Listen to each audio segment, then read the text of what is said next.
If you're interested in finding out how we start our tomato plants and our pepper plants from seeds indoors so that we can transplant them outdoors when the weather permits, then this video's for you. Hey everybody, I'm Alan Schaefer at Custom Garden Solutions, where we do just that. Our channel's all about helping you grow herbs and vegetables so that you can live a healthier and happier life. So there's all kinds of ways that you can start your plants from seeds indoors. I'm just going to share with you what I've perfected and what works really great for me and explain to you why. First thing I do is I use, for peppers and tomatoes, I use 18-ounce, these are solo cups, but just plastic cups. I take a 3/16 drill bit, important, but you know, that'll work. And I, see if I can get close up for you, just drill, grab about 4 of them, and I drill 1 hole in the middle, and then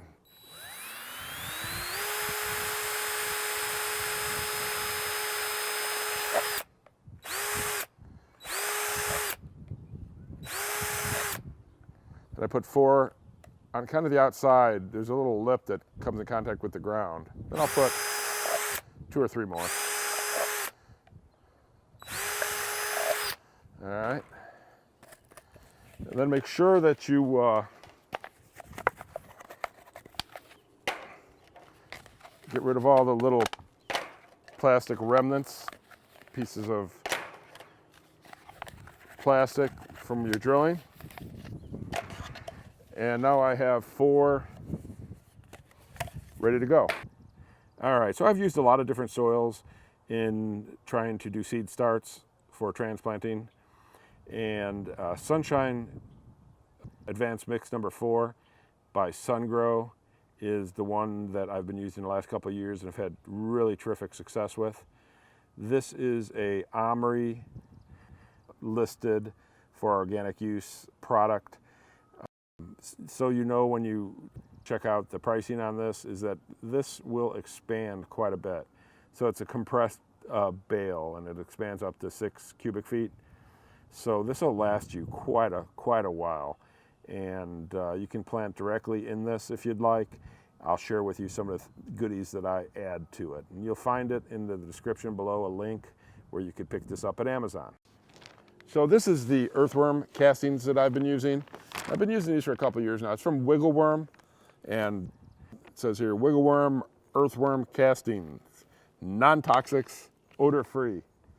I think they're worried that people think worm poop is gonna smell.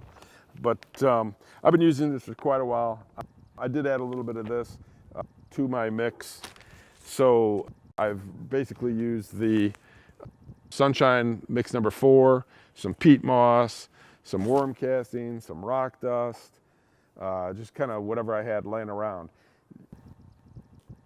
You don't need to worry too much about the nutrition of the soil that you're using, all right? So you don't have to put fertilizer or a lot of compost, manure compost, or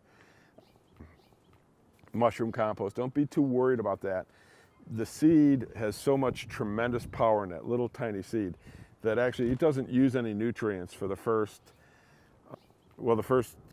set of leaves. Until it starts getting true leaves, it really is not looking for nutrition from the soil. But when it is ready, I don't know, a week or so after you've had germination, then it will. So the soil that we're mixing here has plenty of nutrition. It's gonna work great. All right, so I was outside yesterday and I was drilling holes and talking about the soil mix we use and all kinds of good stuff. And it started to get dark, so today I moved it into the garage and I got everything going, and right about the time I was ready to start filming this episode for you guys, I see the weather forecast says in 19 minutes there's a high likelihood of hail. So I had to hightail it out of the garage and grab the camera and all this stuff and bring it into my kitchen. So where I left off was showing you the final touches on preparing tomatoes and peppers.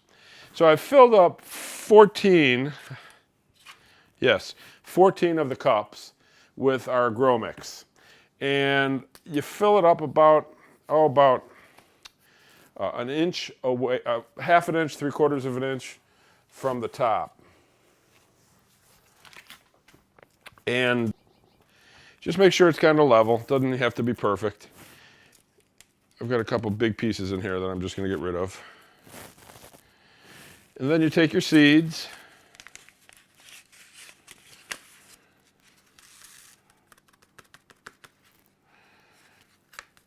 These are more of the Chinese giant sweet peppers. These just have grown really good the last couple seasons. So I'm just going to put one in each. And again, I have plenty of space and I have plenty of lights. And I get about 90% germination because I'm able to keep about a 70-degree temperature, maybe a little bit more while these are germinating. So I'm only going to put two in that one since I'm only going to put one seed per cup. And I'm just going to press it in with my finger, the old finger tool. And it'll go down 1/4 of an inch, 1/2 of an inch, probably about 1/4 inch. And then I'll just cover it up. Don't get too uptight about seed depth, etc. It's more important that the seeds just have constant pressure or contact with the soil so that the moisture will help it germinate. And then I just take 3 fingers, because that's what fits, and I just tap it down a little bit. Not a lot. Don't need to jam the soil in there, just a little tapping. All right. So I grow in the 18-ounce containers, and I have for years, just because it offers me some optionality. I could grow in the little 4-packs that you get from, nurseries, or you could buy somewhere, I guess. Mostly I get these from nurseries. Or I could use these little 3 or 4-inch, containers that often come with plants, or I can buy them, separately somewhere. But I choose these for the optionality it provides me. So let's say today's May 2nd, and in about 7 days, the peppers will start coming up. Towards the end of May, so about 30 days-ish, they'll be about ready to go outside and hardened off and then be planted into the garden. Well, what happens if they're about ready towards the end of the month, and I check the weather to see if it's okay to bring them outside, and the weatherman says 7 days of thunderstorms, heavy rains, and very heavy winds? Well, that probably isn't a good time to bring these little babies outside. So now I have some options. They're in the grow room. They've got a big enough container that the roots aren't going to start circling around and have the plant get root bound, or get too much water in the bottom and possibly get root rot. So I could let them sit in the light, continue to grow, and be healthy, and bring them outside when it's more conducive to bringing them outside, when the weather's better. They'll grow almost as fast, they're just not getting as bright a sunlight. But also when I bring them outside, maybe a little later, there's going to be more daylight hours, the ground's going to be warmer, the temperature is likely to be warmer, and more ideal for getting these off to a good childhood. Now, if I did the same with these 4-packs, which are kind of tiny in comparison, right? Now it's the end of the month, and I say, boy, they're about ready to go outside, and I check the weather, and it says tomorrow and the next 7 days it's going to be heavy thunderstorms, heavy rain, heavy winds. Well, it's not a good time to bring them out, but I'm kind of forced to do something because these are getting too big. These 4-packs are getting too big for their containers. So again, I just like these a little bit larger containers because it offers me that optionality. Now, you may not have your own grow room and as much space and facilities to do what I do. So, everybody's environment's different. Everybody has different preferences. This is just the way I've been doing it for the last several years, and it's worked out great. So now I'm off to the grow room. Come on with me, and we'll get these bad boys watered and started and the lights turned on. Hey, everybody. So now I'm in the grow room, also known as the Garden of Allen. And I wanted to show you one more thing. I've already put the pepper plants under the lights here. And as you know, I use a 10 by 20, typical gardening tray. And again, I put the link on the bottom in the description. I've got the more rigid 1-inch 10 by 20. But I add this, it's actually a boot tray. This one needs to be cleaned, but I bought them at a big box store here, kind of like a Home Depot or Lowe's. It's in the Midwest. It's a Midwest thing. It's called Menards. They're about $2 each. But I put that on the bottom there. And it's about 10 by 20, so they're probably about 12 by 22 or something like that, because it gives me about an inch or two on each side. So if I spill some water or a little bit dirt, it'll catch it in here, and it's much easier just to take the boot tray out and clean it off than it is to constantly be vacuuming up the floor. I also avoid getting any water on the lights below. So I could be a little less careful in here. One thing about growing indoors, it's so tedious that you have to be so careful that you don't spill things, and you got to be careful with everything. Whereas outside, you can kind of do what you need to do and not worry about spilling a little dirt.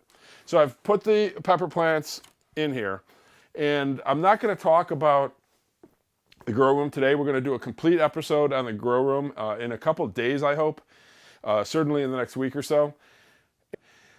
One thing that is important is I have a 48 by 18 inch standard shelf, and there happen to be 4 here. 3 I use, 1 I use as storage up here.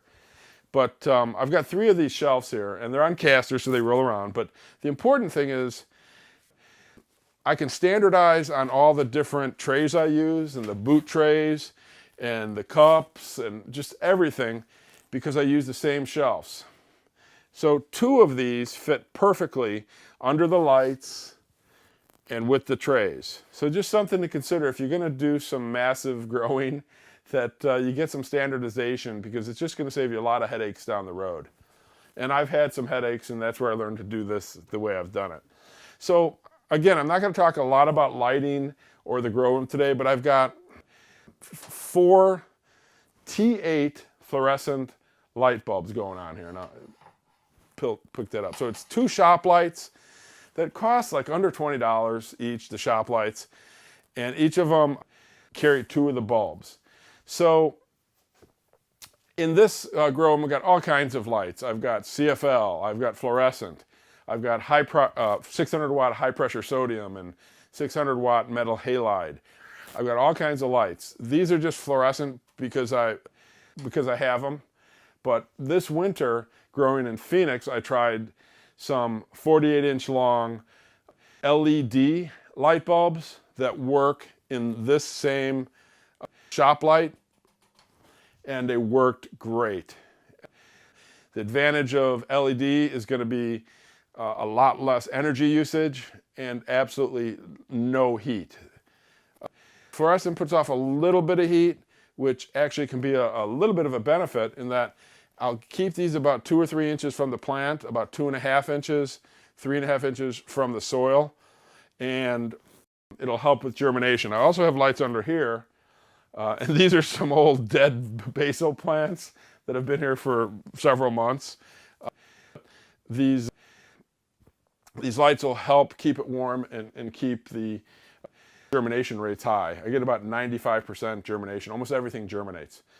Now, I set this to a timer, and since it's May 2nd today, and I want to have these, ready to go out the last week of the month, maybe the end of the month, I'm going to be a little aggressive in that I'm going to put lights on for 18 hours and off 6.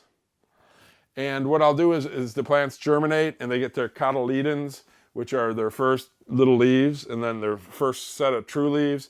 As the plant starts to grow and form, I'll just move these lights up a little bit, all right? And it's very easy to do that. I'll do that in the grow room episode, but I wanted to share that with you. One other key thing about getting these started is watering. So everything's going to be watered from the bottom. So I'll put water in the tray, and I've got 2 trays and a boot tray to make sure that I don't leak any on the floor. But everything's from the tray.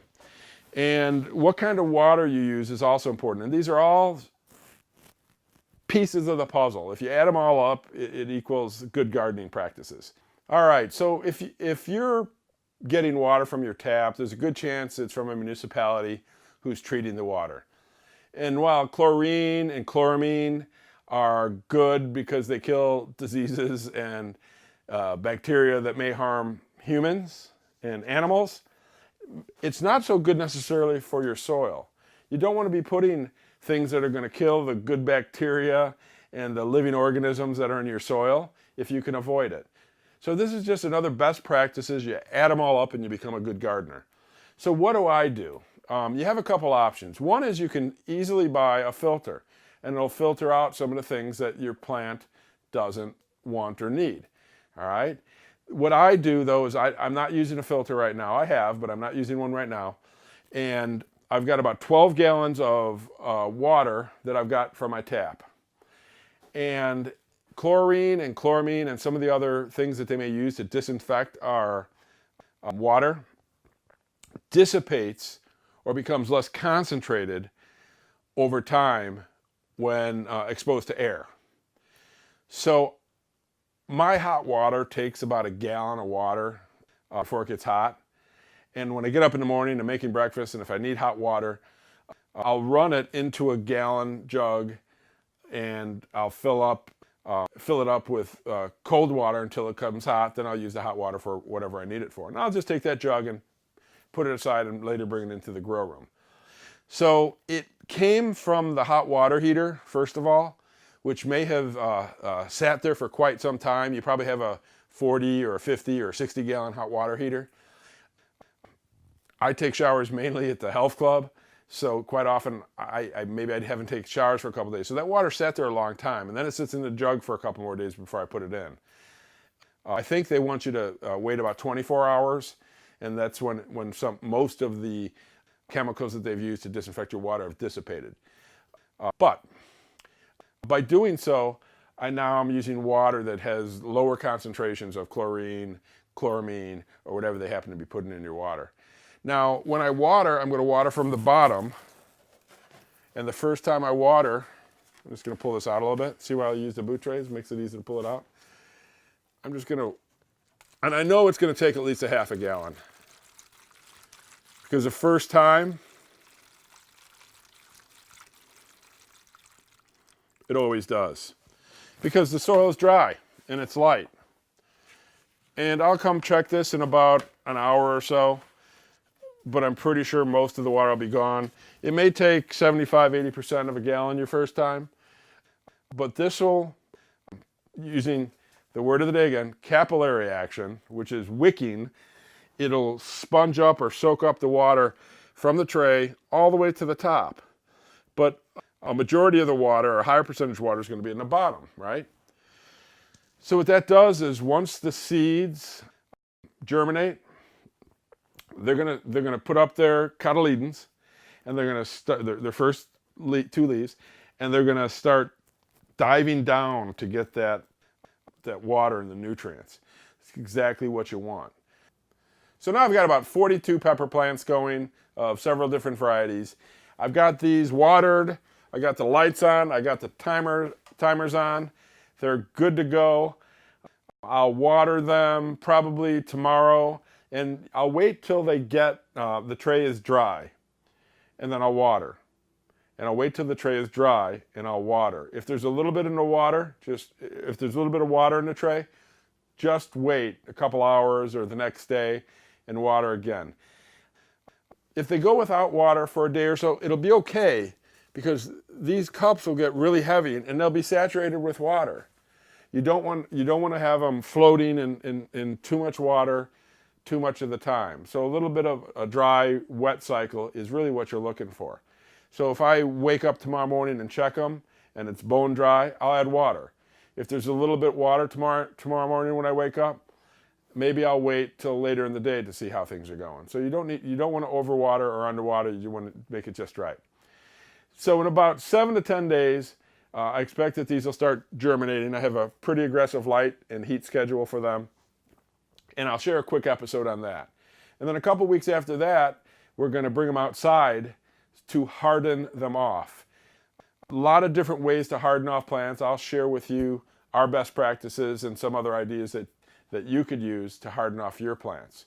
I may even put a plant out which I haven't hardened off so that you can check out what it looks like when a plant gets sun scald, kind of sunburn for plants, except they don't recover. Once a leaf gets sun scald, it's dead. And we're going to be using, when we put these into our garden outside, a weed cloth. And I'll share with you all about the weed cloth and how we use it and why we use it, and look forward to that episode also. So if you're new to the channel and you want to learn all about growing herbs and vegetables and all kinds of cool garden stuff, then make sure you start today by subscribing and hit the notification bell so you don't miss anything, because you never know where I'm going to be next.